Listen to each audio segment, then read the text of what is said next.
ये वोट में पैसे का चलन।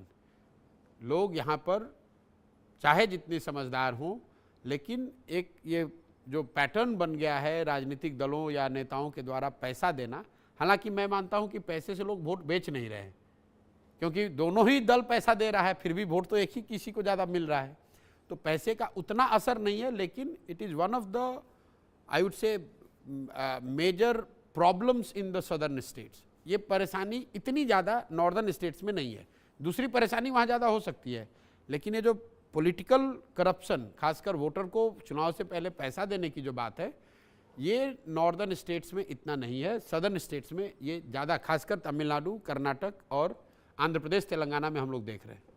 प्रशांत जी, आंध्र के बारे में जो आपका एनालिसिस है उससे ये लगता है मुझे चंद्रबाबू के ऊपर पॉजिटिव वोट से ज़्यादा जगन के ऊपर जो नेगेटिविटी है वो चंद्रबाबू को मदद करने वाली। आप ये कह सकते हैं कि मतलब जनता चंद्रबाबू नायडू को जिता रही है, वापस ला रही है, उससे ज़्यादा जनता जगन मोहन रेड्डी को सत्ता से हटा रही है, और या हटाने के लिए उनको vote, basically negative vote you talking about. ठीक, it's very difficult to quantify कि कितना नेगेटिव है कितना पॉजिटिव है, लेकिन broadly speaking it is more, in my assessment the vote is going to be against Jagan than for anybody.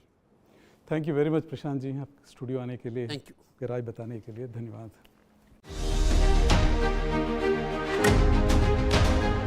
ఆంధ్రప్రదేశ్లో ఎన్నికల ఫలితాలు ఏ విధంగా ఉండబోతున్నాయన్న అంశం చర్చనీయాంశంగా మారింది. ఆంధ్రప్రదేశ్లో గతంలో ఎన్నికల ఫలితాలని తల్లకిందులు చేసిన మాంత్రికుడు, చాణక్యుడు ప్రశాంత్ కిషోర్ ప్రస్తుతం మన దగ్గర ఉన్నారు. ఈసారి ఎన్నికల్లో ఏ పార్టీ ఎన్ని సీట్లు గెలుచుకోబోతుంది, ఏ పార్టీ ప్రభావం ఏ విధంగా ఉండబోతుందన్న అంశాన్ని ప్రశాంత్ని అడిగి తెలుసుకుందాం.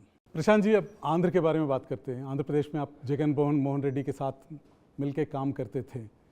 जब आप उनके पार्टी के साथ थे, एक आंधी चली थी, अब क्या माहौल दिखाई दे रहा है आंध्र प्रदेश में? नहीं, 2019 में जगन मोहन रेड्डी को वाईएसआरसीपी को बहुत बड़ी जीत मिली, वो तो हिस्ट्री में है, दर्ज है।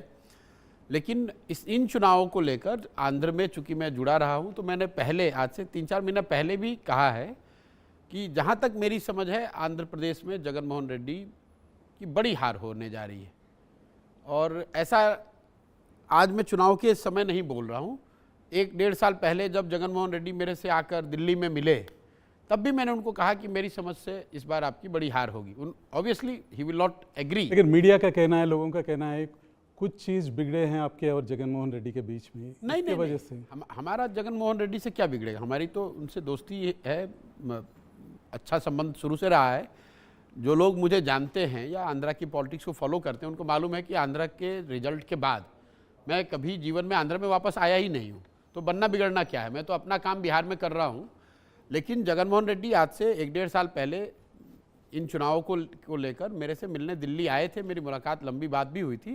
मेरा अपना नज़रिया ये था कि जिस तरह से सरकार चली है, उनके लिए बहुत बड़ी चुनौती होगा इस बार चुनाव जीतना।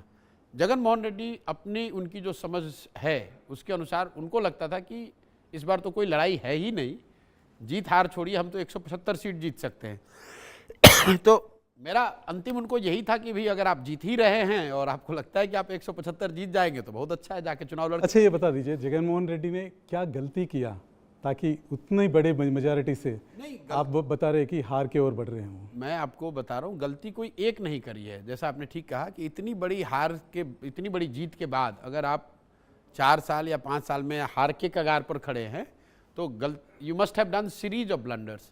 जो सबसे बड़ी बात जो जगन मोहन रेड्डी ने गलती करी है कि he has started treating himself like a provider. He is a self appointed provider of Andhra people. Democracy में